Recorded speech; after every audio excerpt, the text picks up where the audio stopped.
Listo, perfecto.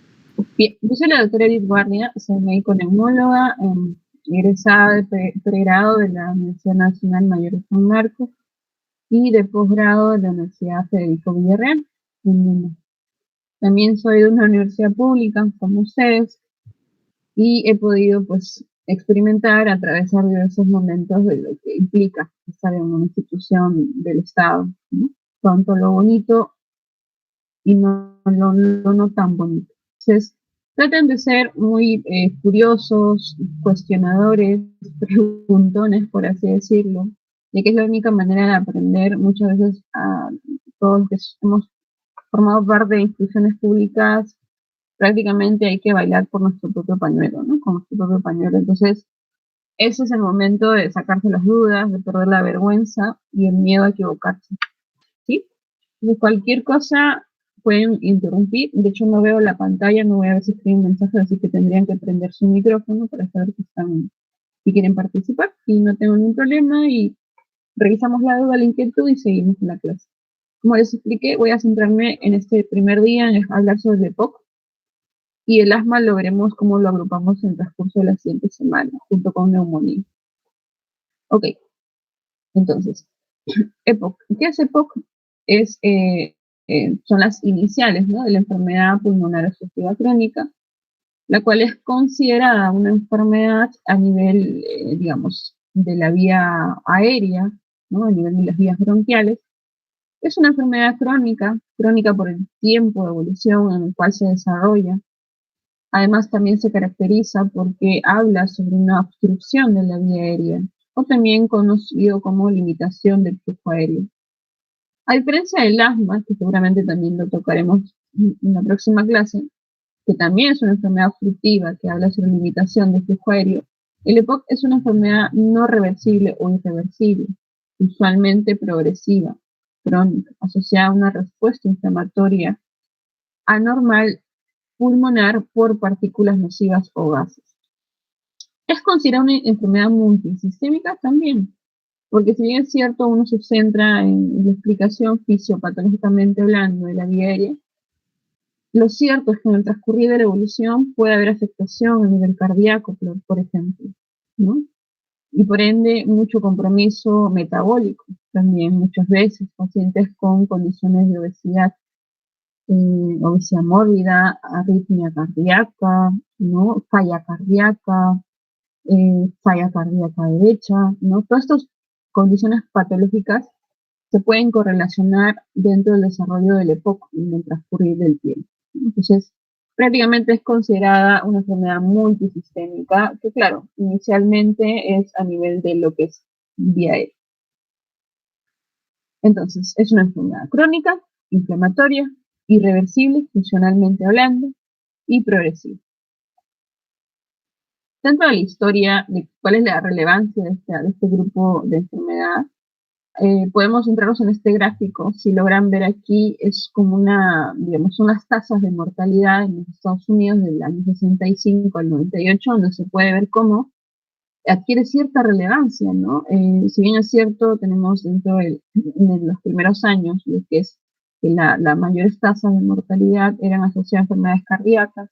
Luego, en el transcurrir del tiempo, en el 98, es el stroke, ¿no?, enfermedades sistema nervioso central. Luego, lo que son también otros tipos de enfermedades ya metabólicas, y además, ya en el 65 al 98 aparece lo que es el grupo de las EPOC. Estas iniciales de COPD en inglés, ¿no?, que es lo mismo que EPOC, y se ve cómo se repunta la tasa de mortalidad asociada a esta enfermedad, que muchas veces es no vista, subdiagnosticada, ¿no?, por la poca relevancia con la que se le puede considerar. Sin embargo, este gráfico demuestra que tiene mucha implicancia en la salud pública a nivel global y evidentemente también influye en las tasas de mortalidad en diversos países como en Estados Unidos.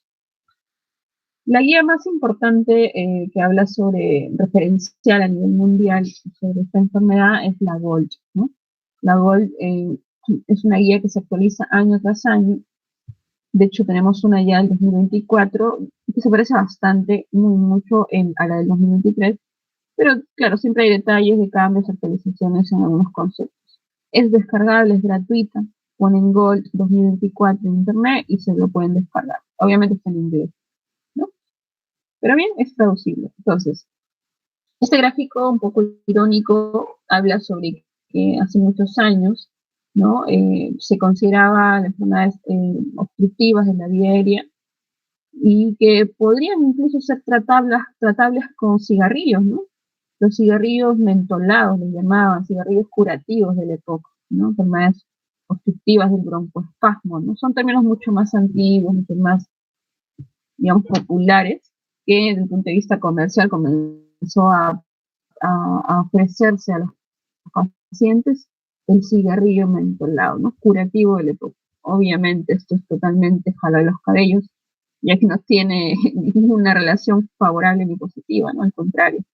Muchos componentes de estos cigarrillos pues tienen sustancias tóxicas de alto componente cancerígeno muchas veces, ¿no? Y que se asocia evidentemente al desarrollo de esta enfermedad. Obviamente con el transcurrir de los años se pudieron ir analizando diversos factores de riesgo que se asocian al desarrollo de esta enfermedad obstructiva crónica. Uno de ellos es la exposición al humo del cigarrillo, el humo del tabaco. De hecho, es uno de los principales. Sin embargo, a nivel mundial puede ser considerado principal. En nuestra realidad hay que considerar otros aspectos, nuestra realidad nacional y también regional, ¿no? En su cálculo. ¿Por qué? Porque sabemos muy bien que en nuestra población, si bien es cierto, hay cierto grupo etario que fuma, la gran mayoría de los pacientes con diagnóstico de EPOC no son fumadores necesariamente. Y es ahí donde entra lo que es la exposición a la biomasa, por ejemplo. Biomasa como la exposición al humo de la leña, al carbón, al combustible, al queroseno, ¿no? Por ejemplo, ya que también se puede desarrollar, y de hecho se ve mucho en la región lo que es esto, ¿no? Mucha gente cocina desde muy pequeño, de la niñez expuestos al humo de la leña, por las condiciones ¿no? de las familias, y con el desarrollo del tiempo, pues siguen exponiéndose por muchos años. Entonces, esto en nuestra realidad es más relevante que incluso el humo cigarrillo. Otros componentes a nivel ocupacional, ¿no? Personas que trabajan en fábricas, se exponen a ciertas sustancias orgánicas y inorgánicas que pueden llegar a producir también problemas obstructivos de la vía aérea a nivel bronquial. De hecho, el asma va de la mano, pacientes asmáticos de muy pequeños que no hacen un adecuado diagnóstico, por ende no hay un adecuado control y tampoco un adecuado tratamiento. Entonces, cuando llegan a la edad adulta son pacientes asmáticos mal controlados, con exacerbadores frecuentes, que ingresan reiterativamente a la emergencia y que esto los predispone a que la enfermedad crónica inflamatoria de su vía aérea, que inicialmente era reversible, se vuelva irreversible. Entonces, muchos pacientes asmáticos en un tiempo pueden volver a tornarse con una especie de patrón mixto, asma-EPOC, por ejemplo. Asma-EPOC puede ir de la mano en una misma persona.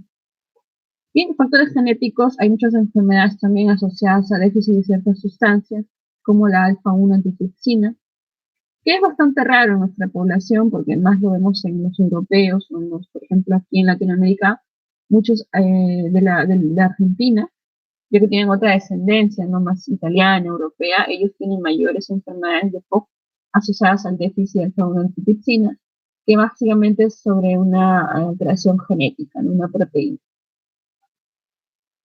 Bien, entonces, ¿desde qué edad aparece el EPOC? Uno diría, no, el EPOC es ya cuando es adulto, ¿no? Pero ya los diversos estudios de la guía Gold mencionan de que incluso el desarrollo de estas enfermedades se puede ir viendo desde la gestación. Ven como esta mujer, por ejemplo, que fuma, es alguna fumadora activa, digamos, ¿no? Aunque hoy se le conoce como fumadora de primera mano, ¿no? Pero también podría ser una fumadora de segunda mano, fumadora pasiva, ¿no? Que vive con alguien que fuma a su costado, por ejemplo, y está gestando. Entonces, ya ese producto, ¿no? Ese embrión, ese feto, durante su desarrollo está expuesto indirectamente al humo y a sustancias tóxicas. Inicialmente nacen con cierta predisposición alérgica, ¿no? Su rinitis, su sinusitis, asmático. Pero con el transcurrir de los años se demuestra en los estudios de que desarrollan EPOC muchas veces estos hijos nacidos de madres expuestas al humo del cigarrillo, por ejemplo. Y lo mismo con el tema de la exposición a la biomasa, ¿no? Entonces, realmente el origen de la enfermedad no necesariamente es en la etapa adulta, ¿no? depende mucho del contexto en el cual se formaron, para pensar que ya desde muy pequeños estuvieron desarrollando la inflamación de su vía aérea.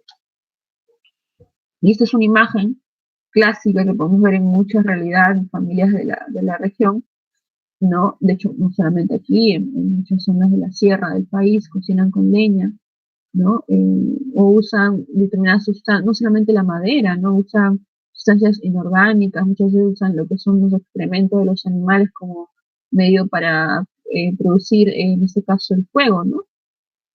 Entonces, todas esas sustancias por mucho tiempo, esa niña, por ejemplo, que está acá en la espalda de su mamá, y indirectamente ya está haciendo cambios metabólicos que en el desarrollar del tiempo, si sigue expuesta a lo mismo, va a poder formar problemas obstructivos bronquiales dentro de su lecho. Por eso es que hoy, en este caso en 2023, la guía GOL habla sobre etiotipos del EPOC. Etio es origen, ¿no? Origen del EPOC. Y se puede decir que un paciente tiene determinado EPOC relacionado a cierto antecedente de su historia. Por ejemplo, lo que hablamos bastante, biomasa, polución, contaminación ambiental, se le llama EPOC tipo P, ¿no? P por la polución.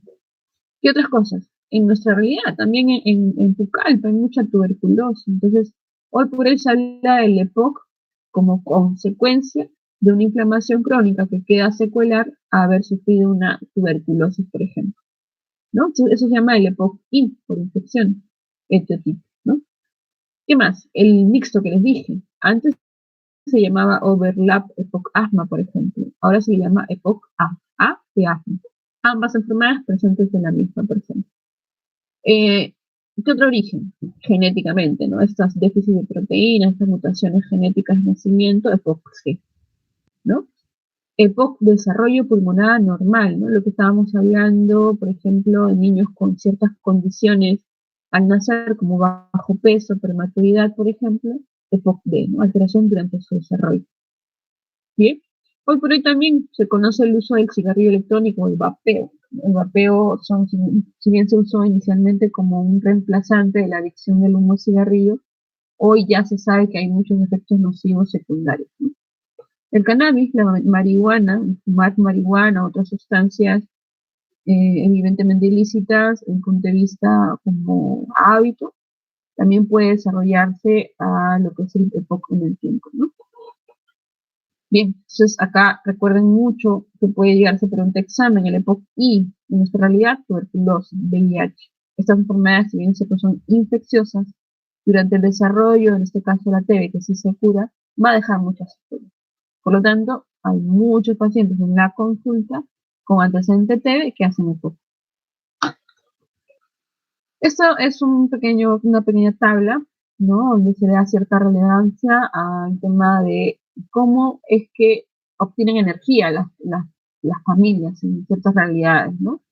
Por ejemplo, se les pregunta, la energía combustible que más usa su hogar para cocinar sus alimentos, y miren acá, ¿no? Por ejemplo, el gas natural, muy poco, ¿no? Pero ven acá como cuando preguntan sobre combustibles sólidos como la leña, el estiércol o la bosta, ¿no? Que eran los excrementos de los animales, gran porcentaje de familias lo utilizan y otro porcentaje no, casi mitad, ¿no?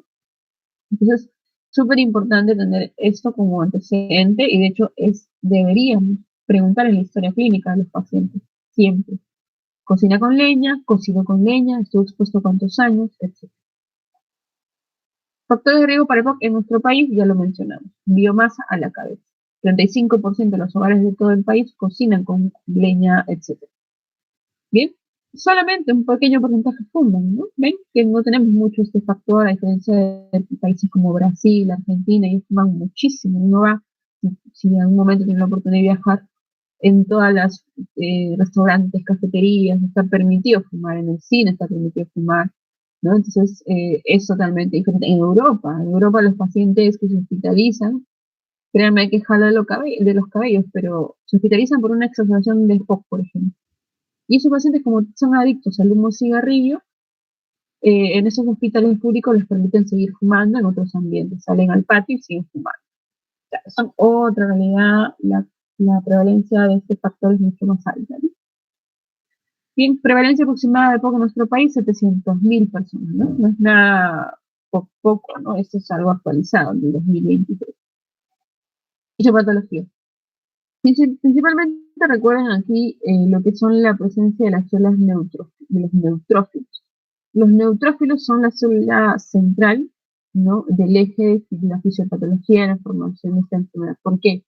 Porque son las células que liberan ciertas enzimas llamadas proteasas, dentro de las cuales están las metaloproteinasas, que forman una matriz, ¿no? Y que son la base para destruir o exacerbar la inflamación dentro de la vía aérea. Entonces, muchas veces justamente es lo que le da la característica de ser irreversible, ¿no? Porque tiene esas enzimas súper agresivas que atacan todo el endotelio a nivel vascular y a nivel de lo que es la vía bronquial también, ¿no? El epitelio bronquial. Entonces, los neutrófilos, a la liberación de estas enzimas llamadas proteasas, y sobre todo las metaloproteinasas, son el eje fisiopatológico que explican cómo esta enfermedad se torna inflamatoria, crónica e irreversible. ¿Sí? Bien, entonces considero que eso es lo más importante. Ahora, ¿qué es lo que origina? Obviamente, durante la inflamación, producción de moco, ¿no? También una especie de cierre de la vía aérea por esta producción de moco, el diámetro se disminuye, y además también la destrucción, ¿no? La destrucción de las paredes de los bronquios, por ende, esta destrucción progresiva, agresiva, puede llegar a nivel pulmonar. Recuerden que el sistema respiratorio está conformado por la vía de conducción, ¿sí?, que normalmente es la vía aérea hasta la segmentación bronquial número 16, y de la segmentación bronquial número 7 hasta el saco alveolar y el alveolo propiamente es la zona de difusión e intercambio gaseoso. Entonces, el origen es en la vía aérea, ¿no? En la vía aérea, en la vía de conducción, pero también puede llegar hacia la vía de difusión, donde ya hay destrucción de los alveolos a nivel pulmonar, ¿no?, propiamente. Entonces, evidentemente aquí ya hablamos de patrones enfisematosos, ¿no?, que vamos a ver más adelante. Este es un gráfico donde podemos ver qué es lo que sucede a nivel de la luz de la vía aérea, ¿no?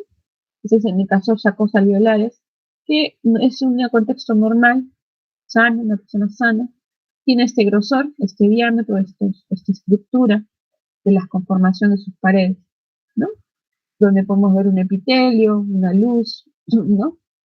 Sin embargo, en una enfermedad de EPOC, ¿no?, activa, podemos ver cómo se engruesa la pared del músculo liso, en este caso del bronquio, cómo está engrosada y con lleno de mucosidad dentro de la luz del bronquio, ¿sí?, dentro ya del epitelio bronquial, y evidentemente también cómo se va destruyendo la pared, ¿no? Entonces ven como acá se rompen los puentes, las paredes interalveolares, por así decirlo, ¿no?, o interlobulares en lo que es la unidad anatómica funcional, y se forma el enfisema, ¿no? Entonces, ¿el enfisema qué es? El enfisema es un espacio que se origina dentro del pulmón por la ruptura de las paredes, originadas por la liberación de las proteasas, metaloproteasas, que son enzimas destructivas que nacen desde el neutrófilo, ¿no?, que es la célula más importante en esta enfermedad. ¿Ok? Bien, entonces, fisiológicamente o funcionalmente, mejor dicho, cuando nosotros le hagamos una prueba espirométrica, que es una herramienta diagnóstica para la enfermedad, deberíamos encontrar limitación del flujo aéreo, o sea, un patrón obstructivo. ¿Ok? Este patrón obstructivo, funcionalmente hablando, a través de la espirometría, ¿qué deberíamos esperar o encontrar? ¿Alguien se acuerda? Háblenme ahora, chicos. ¿Alguien quiere participar? ¿Alguien recuerda qué valores numéricos encontramos en una espirometría en paciente con patrón obstructivo?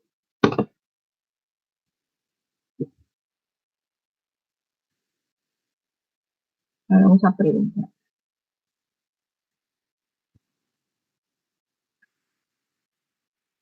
Al azar, ¿eh? A ver.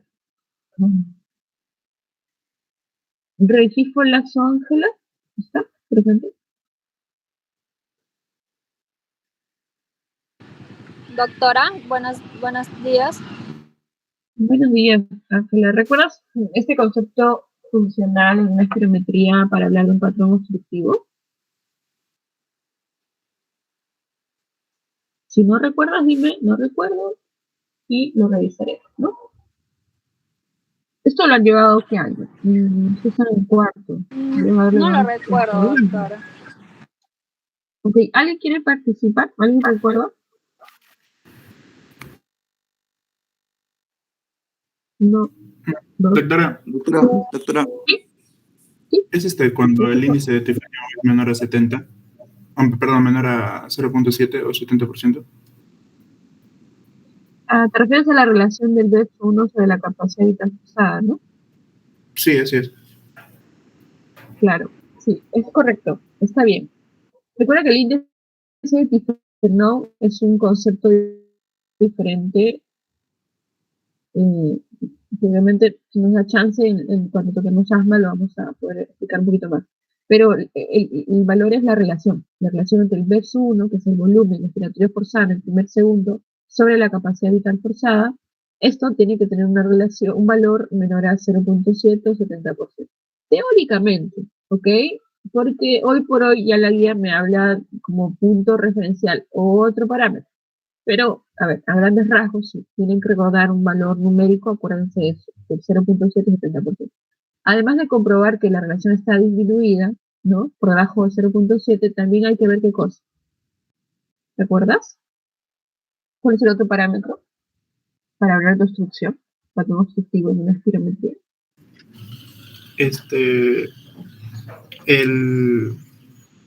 No me acuerdo. El BEPS-1, ¿no? El volumen respiratorio forzado, el primer segundo también tiene que estar reducido, porque es el que me habla sobre es el porcentaje de volumen que yo elimino en el primer segundo de una expiración forzada. Entonces, ese porcentaje tendría que ser menor al 80%, teóricamente hablando, ¿no? Para yo decir que tanto mi relación disminuida, menor a 0.7, y mi BEPS-1 menor a 80%, o 0, sí, menor a 80%, es un patrón obstructivo, ¿no? O sea, hay una limitación del flujo aéreo ahí. Ahora, ¿esto define POC? No. Esto define obstrucción a nivel funcional, patrón obstructivo. Tenemos aquí que ver si es asma o es EPOC. La manera de demostrarlo es aplicando broncodilatación. Entonces, ahí yo, ¿qué hago? Le pongo a mi paciente PAF de salbutamol o cierta cantidad de PAF de bromuro dipatropio, que son dos inhaladores de mecanismo de acción corta que puedo usar para hacer la prueba de la broncodilatación. Entonces, ¿se acuerdan que el EPOC es irreversible teóricamente? Y yo, al aplicarle mi broncodilatador, no voy a tener una respuesta favorable. Quiero decir que el cambio, cuando yo le vuelva a repetir la espirometría después de haberle aplicado el broncodilatador, no va a ser en gran magnitud, va a ser muy poca la diferencia del cambio. Yo debería esperar, si mi vía aérea está reversible, ¿no? Fácilmente manipulable con el fármaco, que el cambio sea mayor al 12%. Pero si este cambio, este porcentaje es menor al 12%, es decir, aumentó mi volumen de mi prueba posterior a haberle broncodilatado, ¿no? El volumen me refiero a la relación y al BEPS-1, pero no aumentó más del 12%. Entonces, ahí yo digo que hay una obstrucción irreversible, porque el cambio es menor a este valor, ¿no? Al 12%. ¿Ok? Entonces, es importante que recuerden este concepto. Entonces, ahora, hablando ya de la enfermedad en sí, podemos entender que esta limitación en el caso del EPOC se centra en justamente el compromiso de la vía aérea pequeña y la destrucción del pulmón. ¿Por qué compromiso de la vía aérea pequeña? Porque hay una inflamación del epitelio bronquial y además se origina la acumulación de mucosidad. Esto cierra la vía aérea, mecánicamente hablando, genera mayor resistencia para el paso del aire, la entrada y la salida del aire. Y además también porque al liberar tantas enzimas proinflamatorias, de alguna manera esa vía aérea se va a inflamar con el transcurrir del tiempo, de los años, ¿no? Y eso genera una especie de fibrosis de la vía aérea, o sea, es una vía aérea menos elástica, ¿no? El músculo liso pierde menor porcentaje, aumenta la producción de fibroblastos a través de lo que es el colágeno. Entonces, esto limita y hace que la vía aérea sea más rígida, más dura, por lo tanto, menos reversible. Y además la destrucción del parénquima producida por la liberación de las metaloproteínas a través del neutrófilo es lo que también va a provocar en algunos pacientes destrucción del pulmón, ¿no? De las paredes interalveolares o del contexto del interlobular, ¿no? Recuerden que la unidad anatómica funcional del pulmón, ¿cuál es? El lobulillo pulmonar secundario. Entonces, al romperse estas paredes, se abre, se destruye. Todo esto contribuye a que la limitación sea más severa y irreversible. Entonces, acá podemos hablar de dos fenotipos, el fenotipo enfisematoso y el fenotipo de bronquítico crónico. ¿Ok? ¿Qué diferencias hay? Clínicamente, algunas cosas sí son importantes. Por ejemplo, los enfisematosos son mayores a 50, 60 años, tienen clínica asociada a disnea, ¿no? Sensación de falta de aire progresiva con el transcurrir de los años. Tienen mayor compromiso porque se le puede escuchar incluso sibilancias. El diámetro torácico lo tienen aumentado, ¿no? Como el tórax en tonel, se han escuchado en términos cuando llevaron semiología. Podemos encontrar esto, tórax en tonel en nuestros pacientes enfisematosos. Además también por esta exigencia, ¿no? Porque como atrapan el aire, cuando el aire ingresa no puede salir por esta rigidez de la vía aérea, el aire se queda atrapado. Entonces tienen una expiración prolongada, les cuesta botar el aire, el tiempo de su expiración dura más de lo que debería durar. Recuerden que fisiológicamente la fase inspiratoria con la fase expiratoria no son iguales. La fase expiratoria demora un poquitito más, casi el doble de lo que te demora tomar el aire.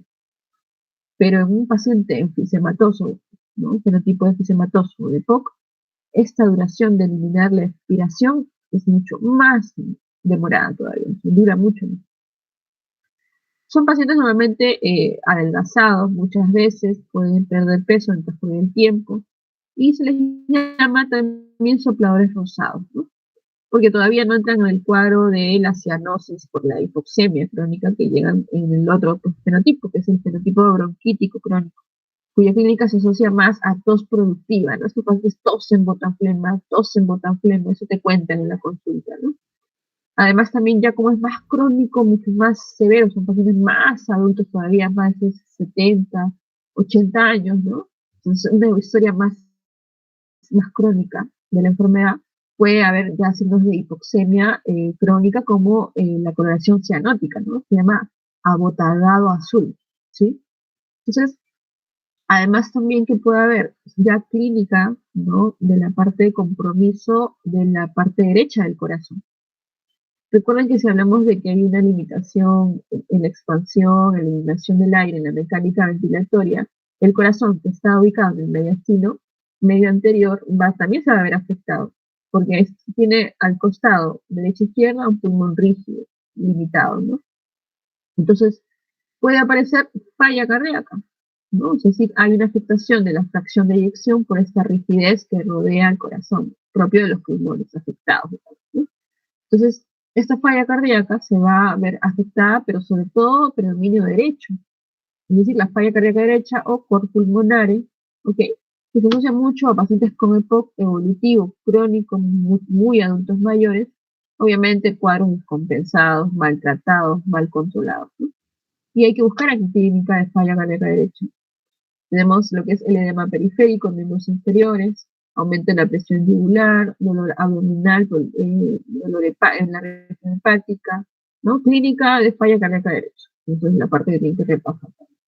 Tuvimos, no sé con qué grupo, me dio la oportunidad de ver un paciente que hice diagnósticos, un paciente con secuela de tuberculosis, que tenía un montón de bronquiectasis en el pulmón y funcionalmente era un EPOC, ¿no? Y este paciente, mal controlado, ya usaba oxígeno incluso, había entrado en lo que es la falla cardíaca derecha con pulmonar.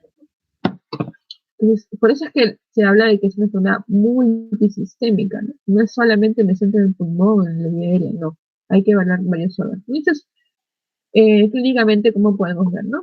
Este es el bronquítico crónico, o abotagado azul, más cianótico, ¿no? Podemos encontrar aquí las uñas en vidrio de reloj, vidrio pulido, ¿no? El hipocratismo digital, que es esos dedos empalidos de tambor, ¿no? El edema de miembros inferiores, cuando ya hay compromiso cardíaco del ventrículo derecho, ¿no? La limitación de la fracción de eyección, pero en el ventrículo derecho. Entonces, a diferencia, miren, del enfisematoso, que es conocido como soplador rosado, que tiene un tórax más en tonel, más ensanchado, pero que es también un poco más delgado, ¿no?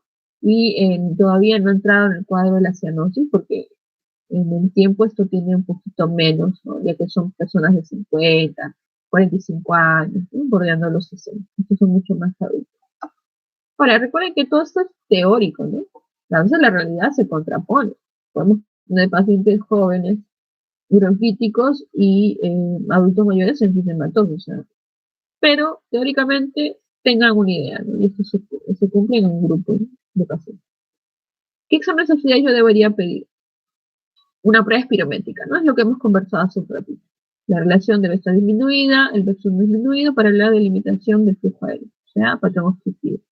Pero hay que ver si es reversible o irreversible, porque si es reversible hablamos de asma, y si es irreversible hablamos de EPOC.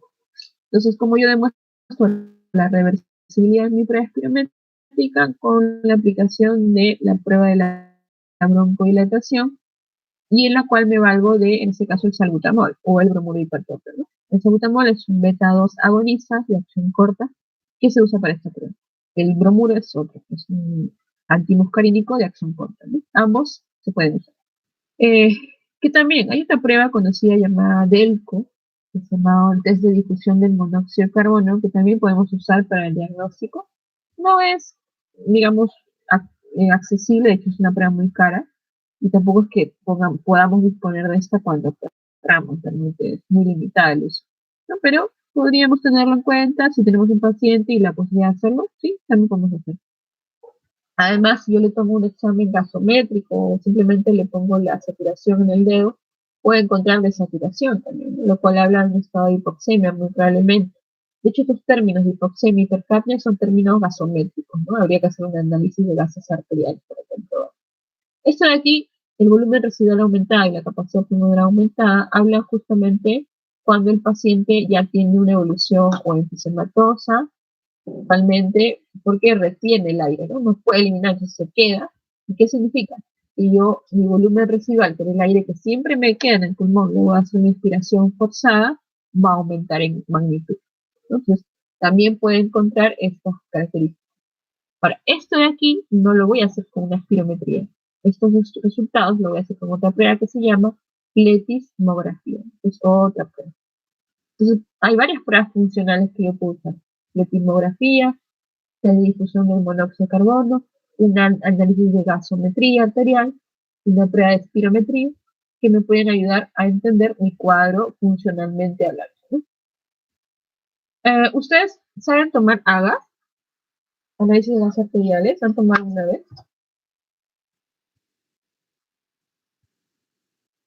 ¿Manuel? No todos, en realidad, doctora. Y algunos que saben, que lo saben, ¿por qué lo saben? ¿Dónde lo aprendieron?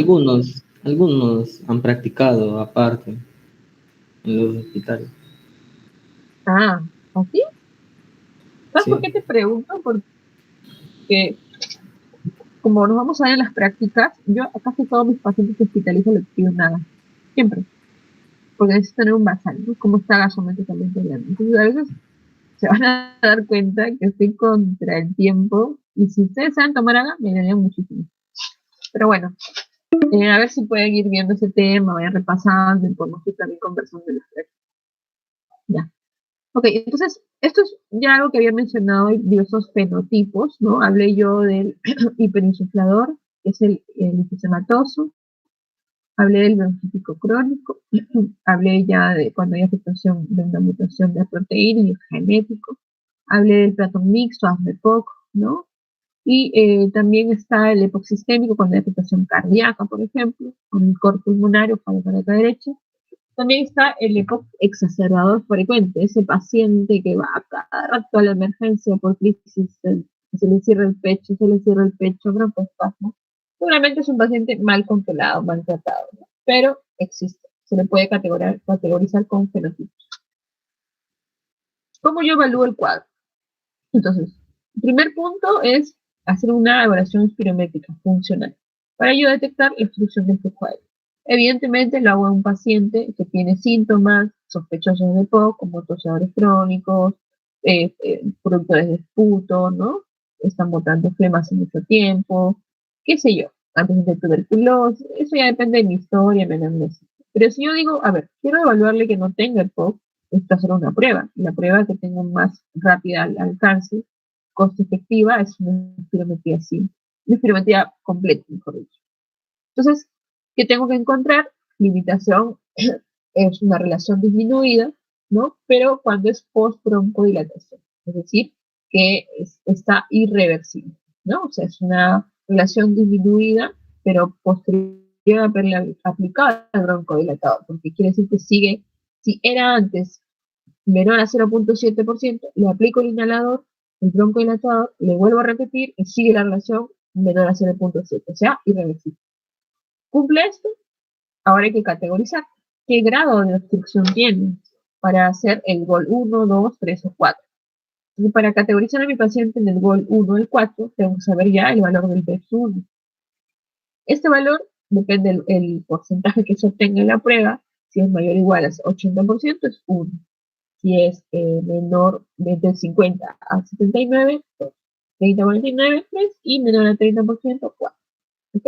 ¿Por qué dice acá porcentaje del predicho? Porque la máquina, el software del espirómetro me bota un valor promedio comparativo, ese es mi predicho. ¿Con qué lo comparo? Si ustedes han presenciado una prueba, ¿han hecho espirometría? Para empezar. ¿Saben de qué estoy hablando? No entienden mucho eso. ¿Manuel? En la práctica, doctora. Sí. No, doctora. Ah, no han hecho. Y No, cuando llevaron fisiopato. peor. No hicimos, doctora, Hace en lo que años. es práctica. Ah, no tuvieron al final esa práctica. Vale. No, doctora. Ok. Entonces, si nos da chance, hay grupos que tienen, justo me han puesto, han elegido horarios donde yo tengo turno de espirometría y van a poder conocer un poquito más la dinámica y la práctica. Bien, entonces, el valor predicho es un porcentaje referencial que se obtiene a partir de lo que es la talla, el peso, la edad y el sexo de la persona. Todos esos datos yo los pongo en mi sistema, en mi software, me piden los datos cuando estoy ingresando a mi paciente y la máquina, como tiene fórmulas matemáticamente ya ingresadas en su software, me hace un valor porcentaje comparativo. Nuestra población de referencia para los peruanos es la mexicana. La latinoamericana está la mexicana más parecida. No podemos usar como referencia valores de pacientes de Europa o Estados Unidos, ¿no? Porque son otras, digamos, antropométricamente hablando, son totalmente diferentes. Son mucho más altos, otras características. Entonces, por eso es que nuestra población referencial, matemáticamente hablando, son las mexicanas. Entonces, el software ya tiene instaladas estas fórmulas, estos datos de la población mexicana, población sana mexicana, y cuando yo hago la prueba me va a arrojar un valor comparativo con el dato de una persona que tiene las mismas características, que está sana, pero que es de México. No sé si me dejo entender. Es decir, si tengo a mi abuelito de 80 años, varón, que quiero hacerle la prueba, y la máquina me va a botar su valor real, lo que él hace, pero me lo va a comparar con un mismo abuelito mexicano de 80 años sano. Esa relación de su ideal del abuelito mexicano sano con el real, que es lo que mi abuelito hace, de Pucallpa, me saca un porcentaje. Y ese porcentaje es el que yo uso en el caso del valor de los 1 para categorizar el grado de severidad. ¿Ok? ¿Cuál es el otro paso? El otro paso es clasificarlo aparte hoy por hoy se habla de estas 3 categorías. Es decir, yo tengo mi EPOC con mi grado de severidad, es decir, con mi GOL establecido, pero además tengo que saber qué GOL es. GOL 1, pero es A, B o E. ¿Y esto de qué depende de esta pequeña tablita? El GOL A, mejor dicho, para esa tabla necesito estos parámetros. Uno es una escala de Disney, que es la MMRC. Si leen un poquito más, la escala MMRC usa ciertos parámetros referenciales, que es como el nivel de disnea, leve, moderado, severa, pero es un poquito más, digamos, complejo porque habla de 5 categorías incluso de disnea, de menor a mayor, evidentemente. Y si la disnea, según la clasificación MMRC, está en 0,1, ok, entonces yo puedo agrupar a mi paciente en el A, por ejemplo, o en el E incluso. Sin embargo, hay que tener en cuenta otro parámetro. ¿Cuál es? el CAT. ¿Qué es el CAT? El CAT es un cuestionario que yo le realizo a mi paciente de preguntas relacionadas a cuál es la calidad de vida del paciente, que es cómo se siente con su enfermedad, ¿no? Por ejemplo, los inhaladores, cuántas crisis ha tenido en el último mes, ¿no? Cómo se siente, qué tan grave siente que es su enfermedad para su vida diaria. Son preguntas muy puntuales con respuestas muy puntuales y el puntaje que yo tenga en este test me va a ayudar a darle también una categoría. Entonces, aquí tenemos el primer grupo donde tenemos a pacientes con disnea leve, de 0 a 1 nada más, en nuestra clasificación de MRC, y con un cuestionario aplicado con un puntaje menor a 10. Tenemos el otro grupo de disnea mayor o igual a 2, o sea, disnea moderada, disnea severa, y con un puntaje mayor o igual a 10, o sea, cuyo nota es, digamos, mucho más, clínicamente tiene mayor afectación en su calidad de vida de la persona. ¿Ok? Hay que compararlo con el otro parámetro. ¿Cuál es? Historia de exacerbación. Tenemos dos grupos. Si esa persona solo se ha exacerbado el último año entre 0 a 1 veces y que no ha requerido nunca hospitalización, eso pasó una sola vez el último año. Si eso ha sido así, está en este grupo. Pero si no, si se rebasó, no sé, 3 veces, 4 veces en el último año, e incluso alguna de esas veces se tuvo que hospitalizar, ya lo podemos poner en este grupo. Hacemos el cruce de información con todos estos datos y podemos clasificar en el grupo A, B o E. ¿No? Entonces, el E evidentemente es el exacerbador frecuente, por ejemplo. ¿No? Y el A puede ser aquel que no se exacerba mucho, nunca se hospitalizó y que no tiene tanto compromiso en su calidad de vida y no se cansa tanto. Pero el B es aquel que igual se exacerbó, nunca se hospitalizó, pero sí hay cierto compromiso ya en su calidad de vida, en su vida diaria por la enfermedad.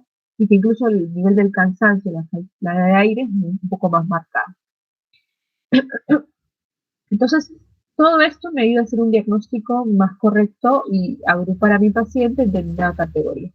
Por lo tanto, en mi diagnóstico yo tendría que poner es un paciente con EPOC, GOL 3, por ejemplo, y de categoría E, ¿no? O sea, un exacerbador. Así tengo que yo definir a mi paciente. Eso es lo ideal, teóricamente. Ok, entonces, esto es un poquito también lo que hemos ido comentando, el transcurrir de los años, desde que se hace el diagnóstico, se puede ver como un paciente que no tiene un adecuado tratamiento, cuyos síntomas son cada vez más invalidantes, más agravantes, que incluso se tiene que hospitalizar y que incluso ya afecta a nivel cardíaco, afecta mucho su calidad de vida, necesita oxígeno, no puede salir, deja de trabajar, etcétera. Finalmente ven cómo se va reduciendo en el transcurrir de los años lo que es el valor de su DEX1, ¿no? O PEF, que es lo mismo, ¿ok? Como su porcentaje teórico, que es lo mismo decir el predicho, se va reduciendo, ¿no? Y miren, más o menos a los 75 años podemos hablar, incluso ya hablamos del riesgo alto de mortalidad, ¿no? Por todo lo que pasó. Una enfermedad tan sencilla que podemos diagnosticarla, ¿verdad? Hay que hacerle seguimiento, aconsejarlo, instruirlo, educarlo y evitar toda esta progresión, ¿no? Toda esta, digamos, evolución desfavorable.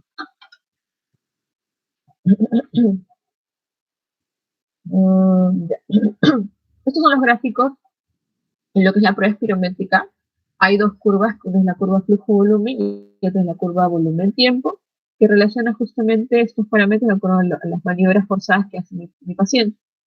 Recuerden que la prueba espirométrica consiste en sentarse, ¿no? Sentarse, en respaldar, acostado, en reposo, y se le pide al paciente que tome aire muy profundo, con todo su máximo esfuerzo, inflar el pecho, y en ese momento se le pide sople fuerte. Ese soplido tiene que ser intenso, con energía, con velocidad, y esa maniobra me va a graficar cierto tipo de parámetros, ¿no? Las curvas flujo-volumen y volumen-tiempo es algo que se mide en una prueba espirométrica. Y como pueden acá, esto es un gráfico normal. Esto, si no me equivoco, es la curva flujo-volumen, ¿ok? De la fase inspiratoria y la fase expiratoria.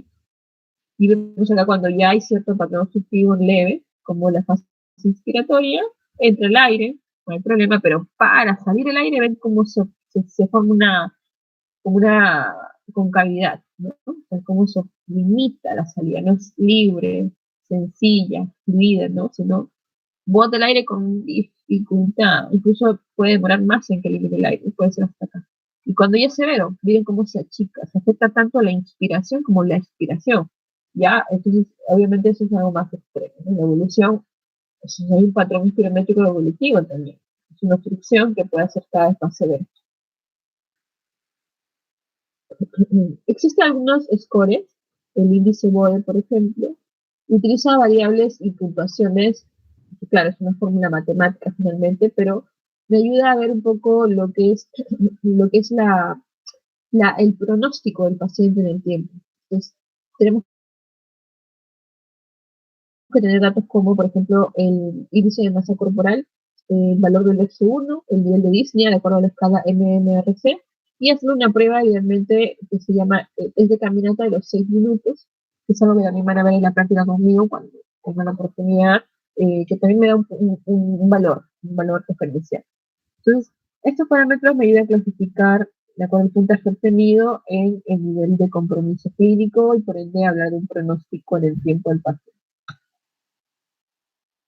Esta es la escala que les mencioné, ¿no? Miren cómo tiene 4, 1, 2, 3, 4, 5 categorías. 0, no hay ningún cansancio cuando el paciente hace ejercicio. 1, cuando anda en plano llano, camina, nada más, ya siente que le falta el aire un poco, o al andar subiendo una pendiente poco pronunciada. 2, la disnea se produce cuando quiere ir al ritmo, al mismo nivel y a la misma velocidad de personas que tienen su misma edad, y que no tienen ninguna enfermedad y que caminan a su lado. Evidentemente él se va a cansar más. Entonces, ese es el parámetro que usan, ¿no? Y el 3, cuando se le pide que más o menos camine cerca de 100 metros o 3 cuadras, yo pregunto mucho, ¿3 cuadras le falta el aire? Sí, ya me falta el aire. O incluso cuando camina algunos minutos en llano, ¿no?